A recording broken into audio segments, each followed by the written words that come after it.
Bueno, veíamos estructuras muy sencillas, construidas en adobe, estructuras, los techos con primero las vigas cortas y empalmadas de maderas de chañar o de algarrobo, muy difíciles de trabajar, después sustituidas rápidamente a lo largo de todo el siglo XVIII por los rollizos de álamo, cañizos también, porque se trataba de entramar el techo, digamos, los rollos, las vigas, son en sentido de pared portante a pared portante. Después vienen ciertos tramos de algunas vigas transversales, se atan, vuelvo, acá tampoco había mucho hierro disponible, o a lo sumo algún tarugo de madera, pero era más difícil de trabajar, mucho tiento de cuero, el cañizo, y en estas zonas donde llueve poco, donde las lluvias son esporádicas y de relativamente poco milímetro, la torta de barro, que es poner tierra y piedritas y cosas encima, prácticamente daba una cobertura funcional durante todo el año. Obviamente son cubiertas que tienen que ser reemplazadas y reacondicionadas periódicamente. Digamos, el barro, aunque llueva una vez cada tanto, se va lavando, no tiene, son materiales que no tienen cohesión. Bueno, ese trabajo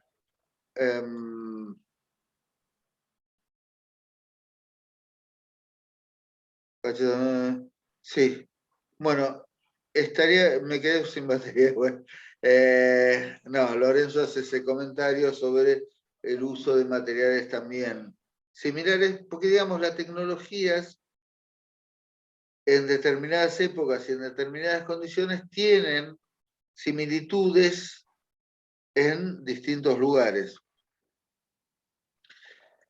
Bueno, volvamos a Mendoza. Gruesos muros de adobe, techos de torta, las estructuras de maderas de distintos tipos según la época y según la disponibilidad. Y en esas haciendas vivía una familia, vivían los trabajadores, había espacios para la producción, sobre todo del vino, pero también para prensar la oliva, las aceitunas, o secar, como se sigue haciendo en el noroeste y en algunas regiones rurales de Mendoza, secar los pimientos, los duraznos, las ciruelas, otras frutas, para poder conservarlas y hacer después una compota, todo lo que sabemos que se hacen o hacían nuestras madres con los orejones del durazno, etcétera, etcétera.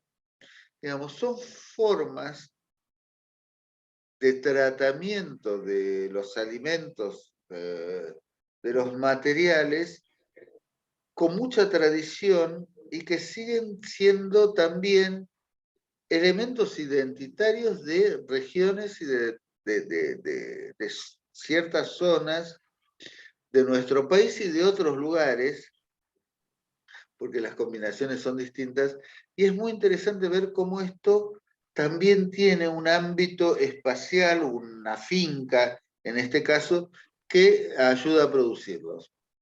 En la producción principal, la vitivinícola, esos muros de adobe, esos techos de torta, servían también como regulador térmico para que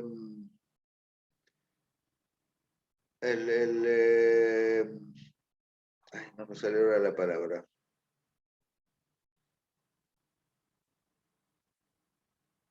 Para el almacenamiento del vino y para la fermentación y la producción del vino fuera lo más efectiva y lo más funcional posible.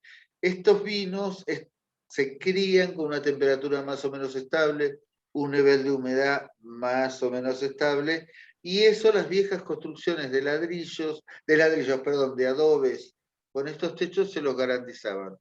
Por ejemplo, acá vemos un pisado de uvas en un lagar de cuero que ahora ni recuerdo exactamente dónde saqué esta imagen. Pero no es muy distinto de lo que sucedía en la casa de los Orfila. Este es ya de principios del siglo XIX.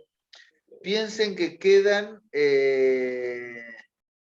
prácticamente, no quedan casi casas de esa época por la sucesión de la actividad sísmica.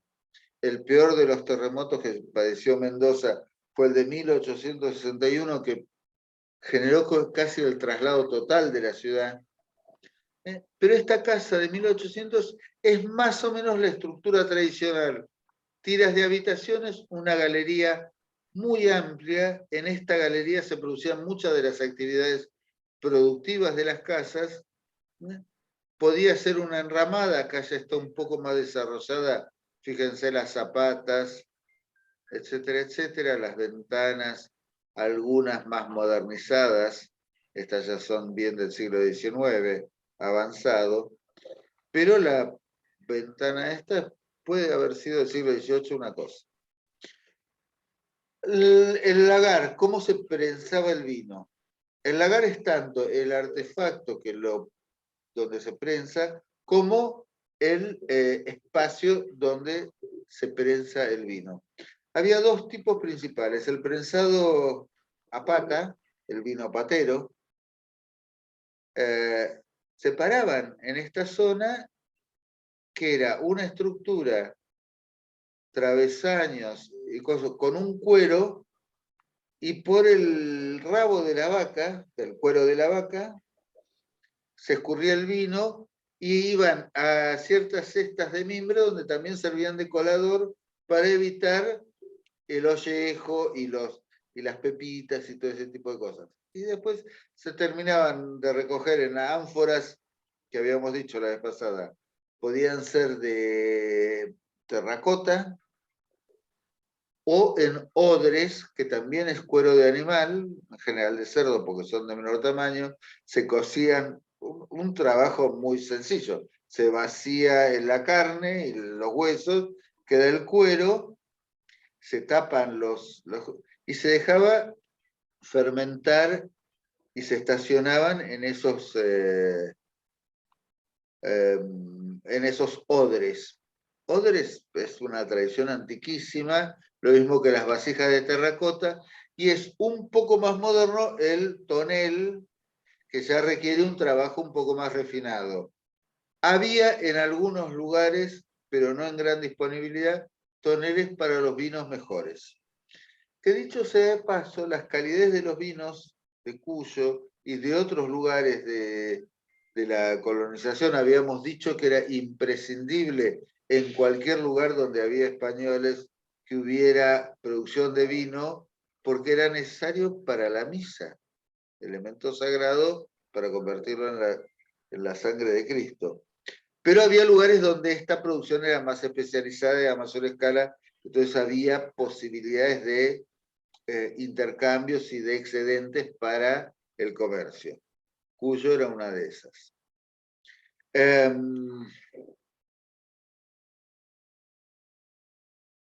El otro es el trabajo del lagar Usillo, la prensa de Usillo, que digamos tiene una especie de tonel abierto, por los intersticios de las maderas se derrama el jugo de vino, el jugo de la uva, el mosto,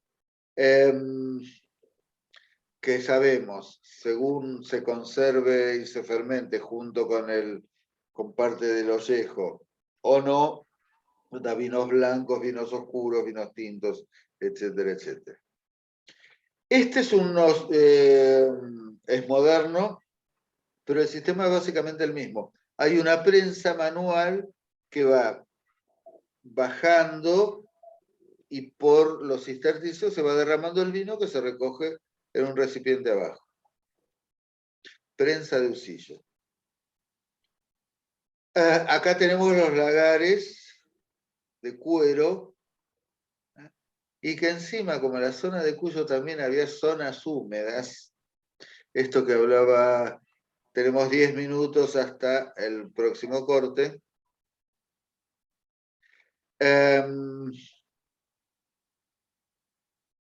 Se usaban cestos que tenían esa función también de colador. Se juntaban en los botijos, que eran de cerámica, terracota, una cerámica no muy elaborada, con las mismas técnicas de cualquier vasija. Ya cuando vienen los españoles introducen el torno, pero... Y decíamos también que se está volviendo a producir en algunos lugares de Europa, en Portugal y no me acuerdo si también en España, el fermentado y la crianza del vino, esta es la palabra que usan los enólogos, en artefactos, en vasijas de terracota.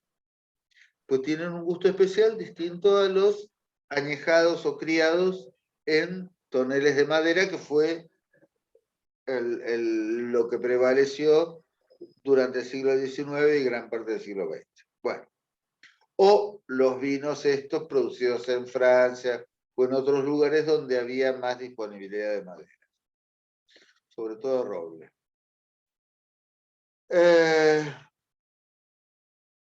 Volvemos a este dato, es el traslado de un modo de producción, de unos espacios de producción similares a los de España, pero adaptados a una realidad distinta. La importación de productos como prensas de usillo o algún elemento o toneles o ese tipo de cosas, era muy compleja, muy complicada y muy cara. Entonces, las pocas cosas que venían cuando había que reemplazarlas o repararlas, se desarrollaba toda una artesanía local para poder mantener en uso ese tipo de elementos caros que venían. Y la mayoría no, eran adaptaciones muy locales de procedimientos o de elementos técnicos copiados y adaptados desde España.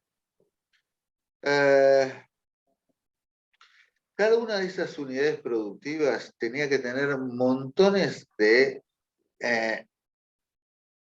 artesanos, mucha gente, o muy polivalente para poder trabajar con esa botijería, con la tonelería cuando la había, las carpinterías, la producción incluso de las propias herramientas que se usaban para el trabajo de toda la unidad productiva, desde arados. Imaginémonos que todo tenía que ser más o menos autosuficiente y que los intercambios de ese tipo de elementos, después el producto final se intercambiaba y demás, pero era muy complejo. La otra producción, varios de esos vinos se alcanzaron mucho desarrollo.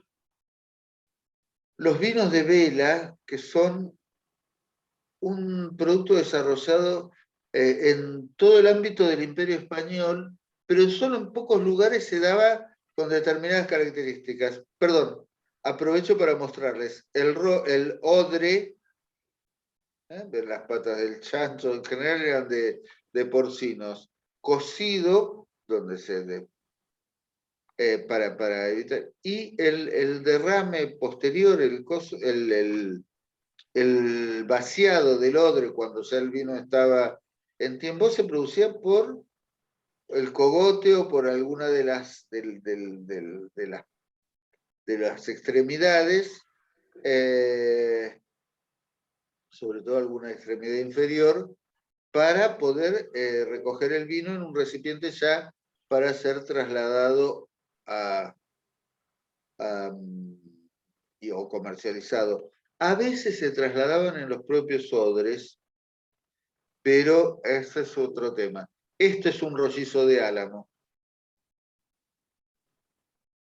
Ahí ven el encalado de la pared y del tramo entre medio para favorecer la conservación de toda la estructura, porque son materiales fungibles, el adobe, las cañas, las maderas y demás. Fungibles que se consumen, se acaban. Tenemos 4 minutos, me parece que daría para un rato más, ¿no? Hacemos otro recreito para que yo pueda convertir en la grabación en un MP4 y después seguimos. A ver, ¿hay alguien que... ¿Eh? Bueno. Bárbaro. Ok. Bueno, estas ya son modernas, pero fíjense cómo se están trabajando de vuelta la terracota para fermentar los vinos.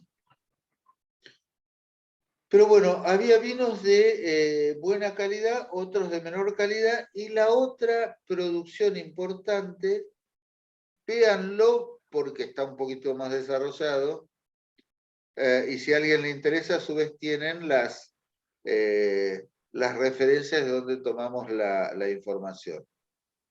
El otro tema era el aguardiente. Hay dos tipos de aprovechamiento o de destilación de los productos de la uva para la producción de aguardiente. Ustedes saben, sobre el alcohol producido por fermentación se concentra al destilarse por calor y evaporación. ¿Sí? El aguardiente que se producía en Mendoza y San Juan era básicamente obviamente de vino, que es el orujo, se le dice en España, y en Italia la grappa. Y nosotros después, cuando vinieron los inmigrantes italianos, hubo una época de mucho auge de la grappa y ahora pasa de moda y ya prácticamente no sé si se produce en la Argentina. Ese dato actual no lo tengo. Pero es una cosa muy característica tanto de las raíces europeas de nuestro país, de las dos principales, que producen y se consumió durante mucho tiempo este tipo de aguardiente cuya base es el vino.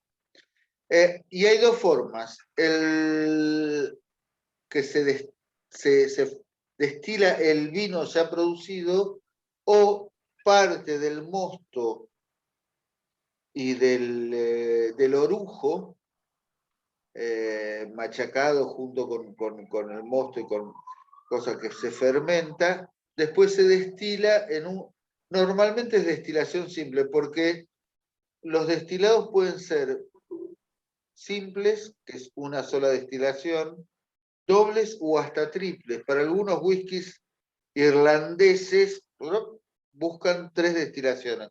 Normalmente son 2. Algunas de estas aguardientes, sobre todo las más primitivas, eran sobre alambiques caseros, una tinaja, fuego abajo, tenía que ser resistente al fuego, solo un conducto de destilado que se goteaba sobre otro. En otros casos los conductos son de cobre, dan más vueltas para que haya más rápidamente se evapore y quede el material de destilación más rápido. Nos queda 1 minuto. Pero bueno, esto es básicamente de manera muy rápida el panorama de lo que era la principal producción. Vuelvo a insistir, pensemos también que había un proceso similar sin fermentación, pero con prensado, que eran prensas manuales y demás, del aceite de oliva, la producción de aceitunas, la producción de frutas secas y demás. Cortamos y seguimos en 5 minutos. ¿Sí? Nos vemos en un ratito. Hasta luego.